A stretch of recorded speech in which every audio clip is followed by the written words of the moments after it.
The next concept is transformer.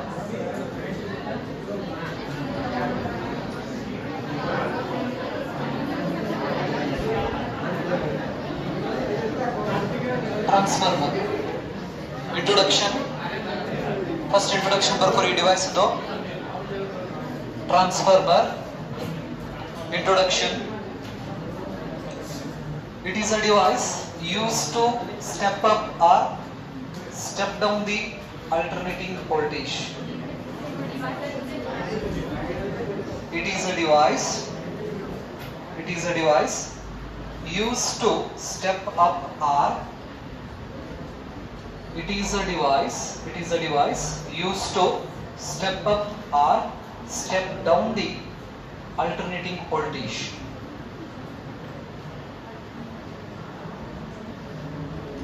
It is a device used to step up or step down the alternating voltage.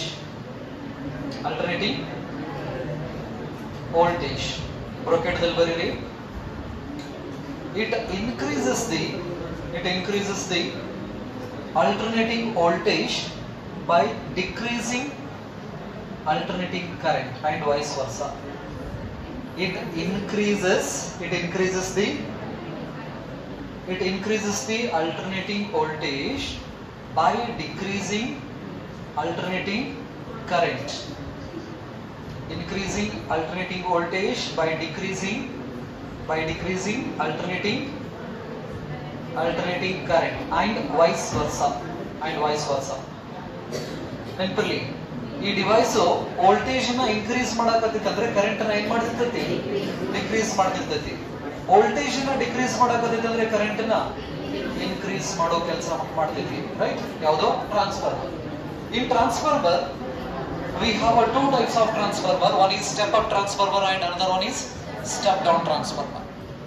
So ಹಾಗಾದ್ರೆ ಅದರಲ್ಲಿ ಮೊದಲನೇ type step up transformer. Step up transformer.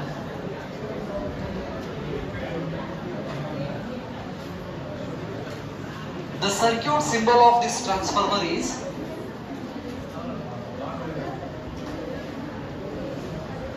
ಈ ತರ circuit symbols ನಾವು ನೋಡ್ತೀವಿ. ನೀವು sonometer AC circuit ಅನ್ನು ಹಾಕಬೇಕಾದ್ರೆ ಈ ತರ ಸಿಂಬಲ್ ಇರ್ತೈತಿ, ನೆನಪಲ್ಲಿ. ಅದು step up or step down transformer symbol. So ಹಾಗಾದ್ರೆ ಸ್ಟೆಪ್ ಅಪ್ ಮತ್ತು ಸ್ಟೆಪ್ ಡೌನ್ ದಲ್ಲಿ ಏನ್ ಡಿಫರೆನ್ಸ್ ಇರ್ತೈತಿ ಕನ್ಸ್ಟ್ರಕ್ಷನ್ಸ್ ದಲ್ಲಿ ಅಂತ ನಾವು ಸ್ಟಡಿ ನೋಡಿದ್ರೆ, step up transformer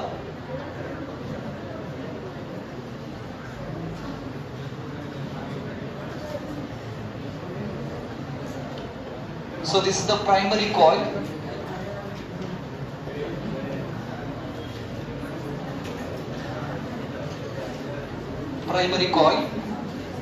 The voltage across the primary coil is Vp, where Vp stands for what? Voltage across the primary coil. Primary coil voltage anta ನಾವು ಕರೀತೀವಿ. Next, Ip stands for what? Current in the primary coil. ಇದನ್ನ ನಾವು EMF ದಲ್ಲಿ ಬರೆಯೋದಾದ್ರೆ EP ಅಂತ ನಾವು ಹೇಳ್ತೀವಿ. That is the EMF in the primary coil.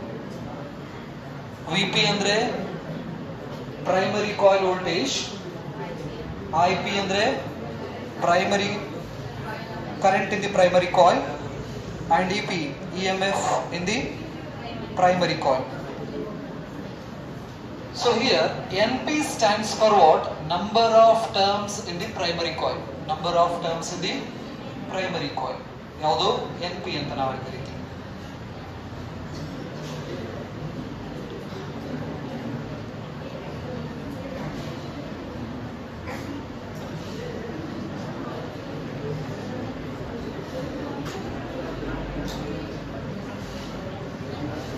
So ಹಾಗಾದ್ರೆ NS is what? Number of turns in secondary coil.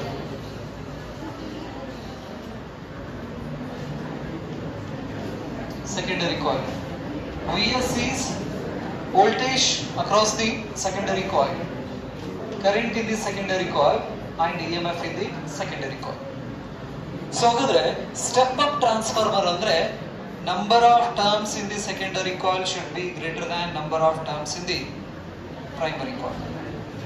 So ಅಂದ್ರೆ primary coil ದಲ್ಲಿ turns ಏನಿರ್ಬೇಕು, ಕಡಿಮೆ ಇರಬೇಕು. ಸೆಕೆಂಡರಿ ಕಾಯಿಲ್ ದಲ್ಲಿ ಟರ್ನ್ಸ್ ಜಾಸ್ತಿ ಇತ್ತಂದ್ರೆ ಅದಕ್ಕೆ ನಾವು ಎಂತ ಟ್ರಾನ್ಸ್ಫಾರ್ಮರ್ ಅಂತ ಕರಿತೀವಿ, step up transformer. So this transformer increases voltage by decreases current. So ಹಾಗಾದ್ರೆ ಇದು ವೋಲ್ಟೇಜ್ ನ ಇನ್ಕ್ರೀಸ್ ಮಾಡ್ತೈತಿ, ಕರೆಂಟ್ ನ ಡಿಕ್ರೀಸ್ ಮಾಡೋ ಕೆಲಸ ಮಾಡ್ತೈತಿ. ನೆನಪಲ್ಲಿ ಇನ್ಪುಟ್ ವೋಲ್ಟೇಜ್ ನಾನೀಗ 200 ಕೊಟ್ಟನಂದ್ರ ಇದೇನ್ ಮಾಡ್ತೈತಿ, 200 ಗಿನ ಜಾಸ್ತಿ ವೋಲ್ಟೇಜ್ ನ ಮಾಡ್ತೈತಿ, ಕರೆಂಟ್ ನ decrease ಮಾಡ್ಕೋತೈತಿ.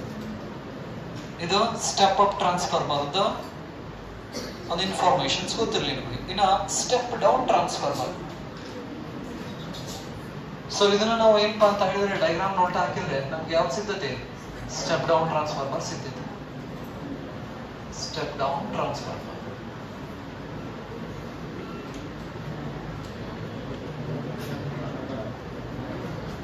So here the number of turns in the primary coil is more than number of turns in the secondary coil.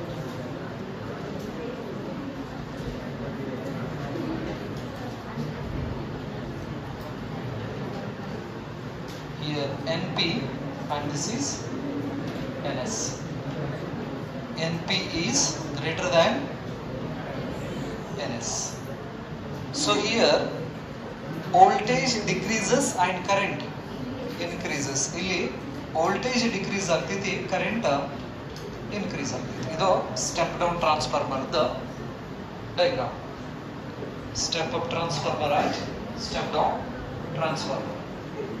So we have two types of transformer. One is step up transformer and step down transformer.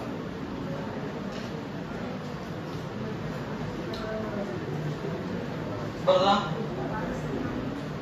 types ಆಯ್ತು. Next, principle. On what principle this device works? This device works on the principle of mutual induction. Principle, ಯಾವ principle ಮೇಲ್ಗಡೆ work ಮಾಡ್ತೈತಿ ಇದು? Mutual induction.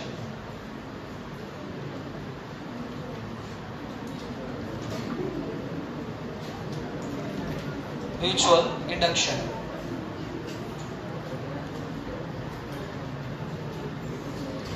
Mutual induction. So these are the two types of transformer we can see, step up and step down transformer. So it works on the principle of what? Mutual induction. The working of this transformer. So ಹಾಗಾದ್ರೆ ಈ transformer ಯಾವ ರೀತಿ work ಮಾಡ್ತೈತಿ?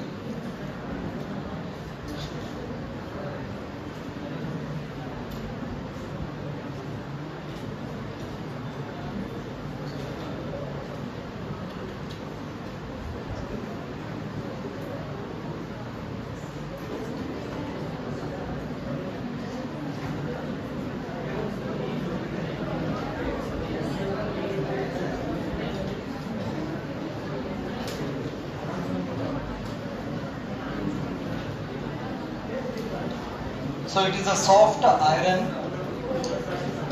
We used a ferromagnetic material to construct this transformer.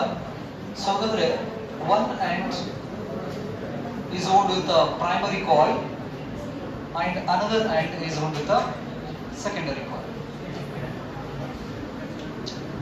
The voltage across the primary coil is Vp and the voltage across the secondary coil is Vs.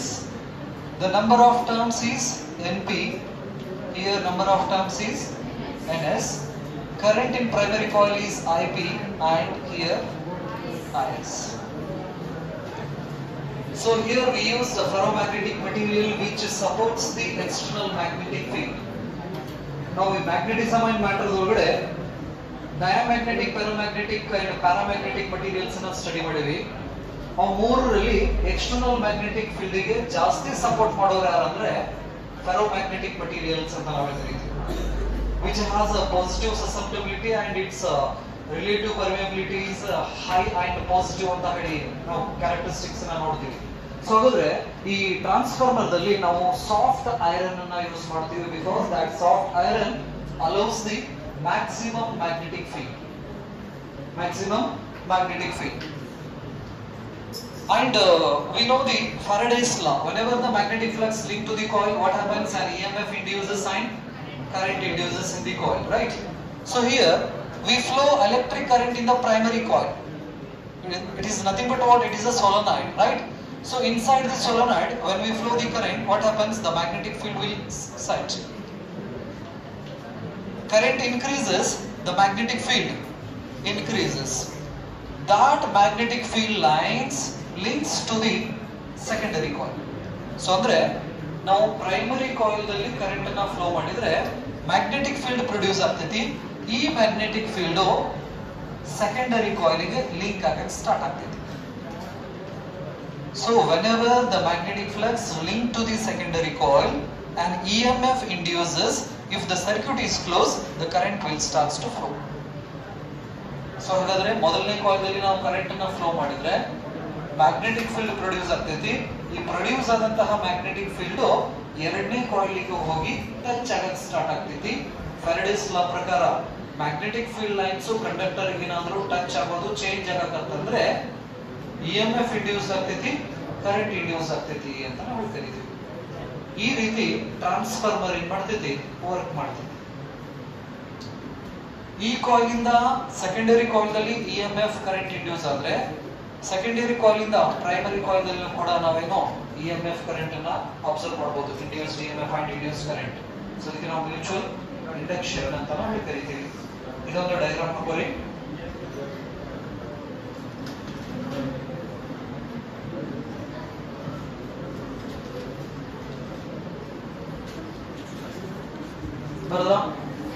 Okay. So under the EMF induced in the secondary coil, we can write EMF induced in the secondary coil is equal to di divided by dt. Here the number of terms is ns, n into s, and this induced EMF opposes the cause for changing magnetic flux. So the induced EMF now this is d pi by dt. d pi by dt ಅಂತ ನಾವು ಕರೀತೀವಿ. ಹಾಗಾದ್ರೆ the induced EMF in the primary coil we can write EP is equal to minus NP into d pi by divided by dt ಅಂತ ನಾವು ಕರೀತೀವಿ. So ಹಾಗಾದ್ರೆ secondary coil ದಲ್ಲಿ EMF ಎಷ್ಟು ಇಂಡ್ಯೂಸ್ ಆಗ್ತೈತಿ? minus ns d pi by dt. Primary coil ನಲ್ಲಿ EMF ಎಷ್ಟು induce ಆಗ್ತೈತಿ? minus NP divided by d pi by dt. So ಹಾಗಾದ್ರೆ ಇವೆರಡನ್ನು ರೇಷಿಯೋ ತೆಗೆದ್ರೆ ಇದಕ್ಕೆ equation 1 ಕೊಡ್ರಿ, ಇದಕ್ಕೆ equation 2 ಕೊಡ್ರಿ. equation 1 divided by equation 2. equation 2.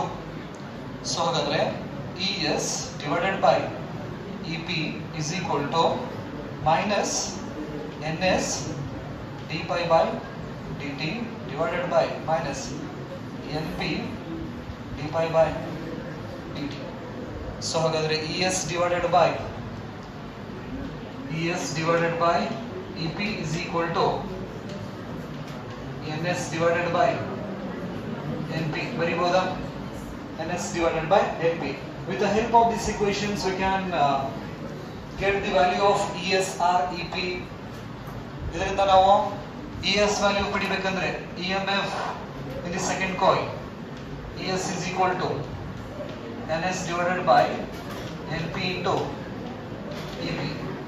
So the EP is equal to NP divided by NS into ES. ಅಂದ್ರೆ ಸೆಕೆಂಡರಿ ಕಾಯಿಲ್ ದಲ್ಲಿ ಎಷ್ಟು EMF ಇಂಡ್ಯೂಸ್ಡ್ ಆಗ್ತೈತಿ ಅನ್ನೋದನ್ನು ಕೂಡ ನಾವು ಏನು ಮಾಡಬಹುದು, ಕ್ಯಾಲ್ಕುಲೇಷನ್ ಮಾಡಬಹುದು.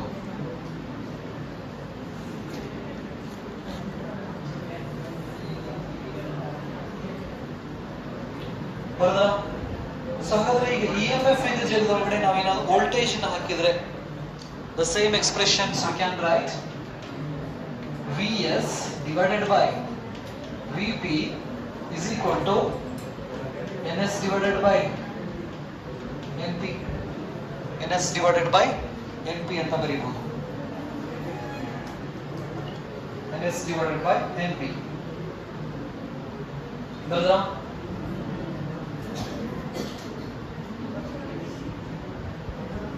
Next input power is equal to output power ಅಂತ ನಾವು ಕರಿತೀವಿ ಟ್ರಾನ್ಸ್ಫಾರ್ಮರ್ದಲ್ಲಿ.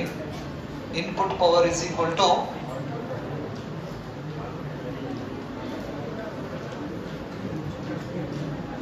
input power is equal to output power. The expression of power is V into I is equal to primary coil ಇರೋದ್ರಿಂದ VP IP. Output power is VS IS. So ಹಾಗಾದ್ರೆ VS divided by VP is equal to VS divided by VP is equal to IP divided by IS. ಬರಿಬೋದಾ? Input power is equal to output power ನ ತಗೊಂಡು ಹೋದ್ರೆ VS divided by VP is equal to IP divided by IS. So ಹಾಗಾಗಿ transformer ಕೇಸ್ನಲ್ಲಿ ES divided by EP is equal to VS divided by VP is equal to NS divided by NP is equal to IP divided by IS.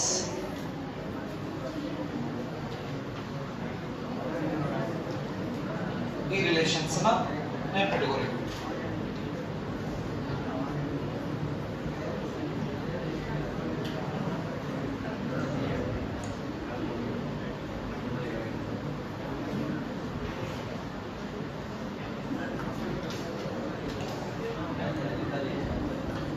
The difference between step down transformer and step up transformer.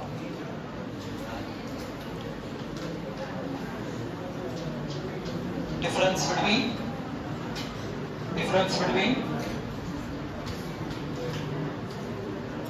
step up and step down transformer. The difference between step up and step down transformer. The first difference, step up transformer, it increases the voltage by decreases current. It increases voltage by decreasing current. Step up transformer, it increases voltage by decreasing current. First point. Second point, it increases voltage by decreasing current. Step up ಅಂತ ಹೇಳ್ತಾ ಇದ್ದೀನಿ ನಾನೀಗ. First step up transformer, it increases voltage by decreasing current. First point. Second point, NS is greater than NP. NS is greater than NP. NS is greater than NP. Next, VS is greater than VP. VS is greater than VP. IS, current IS is less than IP. IS is less than IP. Next, step down transformer.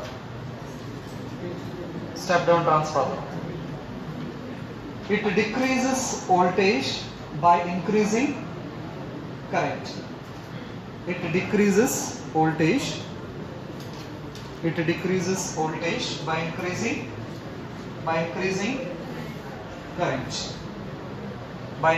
current. Next, here same ಆರ್ಡರ್ದಲ್ಲಿ ಬರ್ಕೊಂಡ್ಬಿಡ್ರಿ. NS is less than NP. NS is less than NP. Next, VS is less than VP. Next, IS is greater than IP. IS is greater than IP. So here you have to know the principle of this transformer. ನಿಮ್ಗೆ ಇಲ್ಲಿ important points ಏನಪ್ಪಾ ಅಂದ್ರೆ exam point of view, ಒಂದು transformer ಅಂದ್ರೆ ಏನು, ಅದು ಯಾವ principal ಮೇಲ್ಗಡೆ ವರ್ಕ್ ಮಾಡ್ತೈತಿ, ಎಷ್ಟು ರೀತಿ ಟ್ರಾನ್ಸ್ಫಾರ್ಮರ್ ಇದಾವು, ಸ್ಟೆಪ್ ಅಪ್ ಟ್ರಾನ್ಸ್ಫಾರ್ಮರ್ ಅಲ್ಲಿ number of terms voltage current ಏನಾಗ್ತೈತಿ, ಸ್ಟೆಪ್ ಡೌನ್ ದಲ್ಲಿ voltage number of terms current ಏನಾಗ್ತೈತಿ ಅಂದ್ರೆ ಅವೆರಡರದ್ದು ಡಿಫರೆನ್ಸ್ ಗೊತ್ತಿರಬೇಕು, ಸ್ಟೆಪ್ ಅಪ್ ಟ್ರಾನ್ಸ್ಫಾರ್ಮರ್ ಮತ್ತೆ ಸ್ಟೆಪ್ ಡೌನ್ ಟ್ರಾನ್ಸ್ಫಾರ್ಮರ್ ಅದು, right. Next, in this transformer the energy is lost in the form of what, heat. It means ಈ flux leakage ಇಂದ ಇರಬಹುದು, eddy current ಇಂದ ಇರಬಹುದು, ನೆಕ್ಸ್ಟ್ ಹೀಟಿಂಗ್ ಎಫೆಕ್ಟ್ ಇಂದ ಇರಬಹುದು, ಇನ್ನೊಂದು ಹಿಸ್ಟರೆಸಿಸ್ ಅಂತ ನಾವು ಹೇಳ್ತೀವಿ. ಇವು 4 ಪಾಯಿಂಟ್ಸ್ ಇಂದ ಟ್ರಾನ್ಸ್ಫಾರ್ಮರ್ ನಲ್ಲಿ ಎನರ್ಜಿ ಲಾಸ್ ಆಗೋ ಚಾನ್ಸಸ್ ಬಹಳ ಇರ್ತೈತಿ. ನೆಕ್ಸ್ಟ್ ಹೆಡಿಂಗ್ ಹಾಕೋರಿ, sources of energy loss, sources of energy loss, sources of energy loss in a transformer, sources of energy loss in a transformer. ಒಂದೇದು energy loss due to heating, energy loss due to heating ಅಂದ್ರೆ ಒಂದು device ನಲ್ಲಿ continuous ಆಗಿ ನಾವು current ಅನ್ನು flow ಮಾಡಕತ್ತೀವಿ ಅಂದ್ರೆ ಆ device ಏನಾಗ್ತೈತಿ, heat ಆಗ್ತೈತಿ. ಹಾಗಾಗಿ ಎನರ್ಜಿ ಹೀಟ್ ರೂಪದೊಳಗಡೆ ಲಾಸ್ ಆಗ್ತೈತಿ ಅಂತ ಹೇಳ್ತೀವಿ ನಾವು. ಒಂದೇದು energy loss is due to heating. ಎರಡನೇದು loss due to flux leakage, loss due to flux leakage, loss due to flux leakage.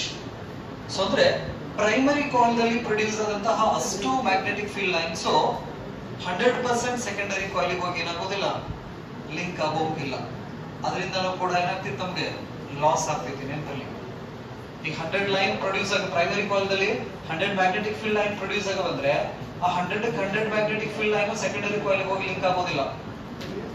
So ಹಾಗಾಗಿ ಫ್ಲಕ್ಸ್ ಲೀಕ್ ಆಗೋದ್ರಿಂದ ನಾವು ಎನರ್ಜಿನ ಕಳ್ಕೋತೀವಿ ಇಲ್ಲಿ. ಅದು ಎರಡನೇ ಪಾಯಿಂಟ್. ನೆಕ್ಸ್ಟ್ ಮೂರನೇದು loss due to eddy current, loss due to eddy current, EDDY, loss due to eddy current, loss due to eddy current. Okay, so ಹಾಗಾದ್ರೆ eddy current is nothing but what, whenever the magnetic flux, it's a very important concept but ನಿಮಗೆ ಅದನ್ನ delete ಮಾಡಿದಾರ. So this is the massive conductor. ಈ plate ಇರ್ತದಲ್ಲ, metal plates, massive conductor ಅಂತ ನಾವು ಕರಿತೀವಿ. So ಹಾಗಾದ್ರೆ when a magnetic flux linked to this massive conductor changes, ಇದ್ರ ಸಮೀಪನ ಮ್ಯಾಗ್ನೆಟ್ ನ ಸಮೀಪ ತಗೊಂಡು ಹೋಗೋದು, ದೂರ ತಗೊಂಡು ಹೋಗೋದು ಮಾಡಕತ್ತೀವಿ ಅಂದ್ರೆ ಈ ಪ್ಲೇಟಿಗೆ ಲಿಂಕ್ ಆಗ್ತಕ್ಕಂಥ ಫ್ಲಕ್ಸ್ ಏನಾಗ್ತೈತಿ, ಚೇಂಜ್ ಆಗ್ತೈತಿ. ನೆನಪಲ್ಲಿ, ಹಾಗಾದ್ರೆ ಒಂದು ಕಂಡಕ್ಟರ್ ಗೆ ಫ್ಲಕ್ಸ್ ಲಿಂಕ್ ಆಗೋದು ಏನಾದ್ರು ಚೇಂಜ್ ಆಯ್ತಂದ್ರೆ EMF ಇಂಡ್ಯೂಸ್ ಆಗ್ತೈತಿ, ಕರೆಂಟ್ ಇಂಡ್ಯೂಸ್ ಆಗ್ತೈತಿ ಅಂತ ನಾವು ಕರಿತೀವಿ. ಸೊ ಹಾಗಾದ್ರೆ ಆ ಕರೆಂಟ್ ಹೆಂಗ್ ಫ್ಲೋ ಆಗ್ತೈತಿ ಅನ್ನೋದು ಲೆನ್ಸ್ ಲಾ ನಮ್ಗೆ ತಿಳಿಸ್ಕೊಡ್ತೈತಿ. ಲೆನ್ಸ್ ಲಾ, ಇಲ್ಲಿ ನಾರ್ತ್ ಪೋಲ್ ಈ ಕಡೆ ಬರಾಕತ್ತೈತಂದ್ರೆ ಈ ಎಲೆಕ್ಟ್ರಾನ್ಸ್ ಏನ್ ಮಾಡ್ತಾವ, ಎಲ್ಲಾ ಕೂಡಿ ಇಲ್ಲಿ ನಾರ್ತ್ ಪೋಲ್ ಅನ್ನ ಪ್ರೊಡ್ಯೂಸ್ ಮಾಡ್ಕೋತಾವ. ನಾರ್ತ್ ಪೋಲ್ ಅನ್ನ ಪ್ರೊಡ್ಯೂಸ್ ಮಾಡ್ಬೇಕಂದ್ರೆ ಆಂಟಿ ಕ್ಲಾಕ್ ವೈಸ್ ಒಳಗಡೆ ರೊಟೇಟ್ ಮಾಡಕ್ ಸ್ಟಾರ್ಟ್ ಮಾಡ್ತಾವ. ಅಂದ್ರೆ ಯಾವ ಪೋಲ್ ಪ್ರೊಡ್ಯೂಸ್ ಆಯ್ತು, ನಾರ್ತ್ ಪೋಲ್. ಒಂದ್ ಎಲೆಕ್ಟ್ರಾನ್ ರೌಂಡ್ ಹೊಡಕ್ ಚಲೋ ಆಕತಿ, ಮ್ಯಾಗ್ನೆಟಿಕ್ ಫೀಲ್ಡ್ ಅನ್ನ ಪ್ರೊಡ್ಯೂಸ್ ಮಾಡ್ತೈತಿ. ಆ ಮ್ಯಾಗ್ನೆಟಿಕ್ ಫೀಲ್ಡ್ ಇದನ್ನ ಅಪೋಸ್ ಮಾಡಕ್ ಆಗ್ಲಿಲ್ಲ ಅಂದ್ರೆ ಇನ್ನೊಂದು ಮತ್ತೊಂದು ಎಲೆಕ್ಟ್ರಾನ್ ಈ ತರ ಸರ್ಕಲ್ ಒಳಗಡೆ ತಿರುಗಕ್ ಚಲೋ ಮಾಡ್ತೈತಿ. ಮತ್ತೊಂದು ಎಲೆಕ್ಟ್ರಾನ್ ಹಿಂಗ ಇವನಷ್ಟು ನೋಡಿದ್ರೆ ನಮಗೆ ನೀರಿನ ಒಳಗಡೆ ಸುಳಿ ಕಾಣಿಸ್ತೈತಲ್ಲ, ಆ ತರ ಕಾಣಿಸೋದ್ರಿಂದ ಇದಕ್ಕೆ ನಾವು ಎಡ್ಡಿ ಕರೆಂಟ್ ಅಂತ ಕರಿತೀವಿ. ಸೊ ಹಾಗಾದ್ರೆ in case of this transformer, the magnetic flux linked to this massive conductor changes continuously. Therefore, there is a loss of energy in the form of what? Due to this eddy current. ಈ eddy current ಇಂದ heating effect start ಆಗ್ತೈತಿ. So ಹಾಗಾದ್ರೆ heating effect start ಆಯ್ತಂದ್ರೆ energy heat ರೂಪದೊಳಗಡೆ loss ಆಗ್ತಿದೆ ಅಂತ ಹೇಳಿ ಕರಿತೀವಿ. ಹಾಗಾಗಿ ಟ್ರಾನ್ಸ್ಫಾರ್ಮರ್ ದಲ್ಲಿ ಎಡ್ಡಿ ಕರೆಂಟ್ ಇಂದ ಎನರ್ಜಿ ಲಾಸ್ ಆಗ್ತದೆ. Next, due to hysteresis, HYSTE, due to hysteresis, HYSTERESIS, hysteresis ಅಂತ ನಾವು ಕರಿತೀವಿ. hysteresis.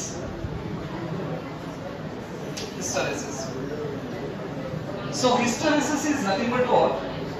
That is the process of magnetization and demagnetization. Magnetization, demagnetizations ದಲ್ಲಿ atoms the dipole moment magnetic field directions ಗೆ align ಆಗಕ್ಕೆ start ಆಗ್ತಾವೋ, current reverse ಮಾಡಿದ್ರೆ ಮತ್ತೆ ವಾಪಸ್ ನಿಲ್ತಾವ. ಹಿಂಗೆ ಡೈಪೋಲ್ ಮೂಮೆಂಟ್ ಒಮ್ಮೆ ಹಿಂಗೆ ಈ ರೀತಿ ಮ್ಯಾಗ್ನೆಟೈಸೇಷನ್ ಡಿಮ್ಯಾಗ್ನೆಟೈಸೇಷನ್ ಬೇಕಾದ್ರೆ ಹೀಟ್ ರೂಪದಲ್ಲಿ ಎನರ್ಜಿ ಲಾಸ್ ಆಗ್ತೈತಿ. ಸೊ ಆ ಪ್ರೊಸೆಸ್ ಗೆ ನಾವು ಹಿಸ್ಟರೆಸಿಸ್ ಅಂತ ನಾವು ಕರಿತೀವಿ. ಅದು ಕೂಡ ನಿಮ್ಗೆ ಡಿಲೀಟ್ ಆಗೈತಿ. ಎಡಿ ಕರೆಂಟ್ ಡಿಲೀಟ್ ಆಗೈತಿ, ಹಿಸ್ಟರೆಸಿಸ್ ಡಿಲೀಟ್ ಆಗೈತಿ. ಹಾಗಾಗಿ ಅದು ಇಷ್ಟು ಗೊತ್ತಿದ್ರೆ ಸಾಕು.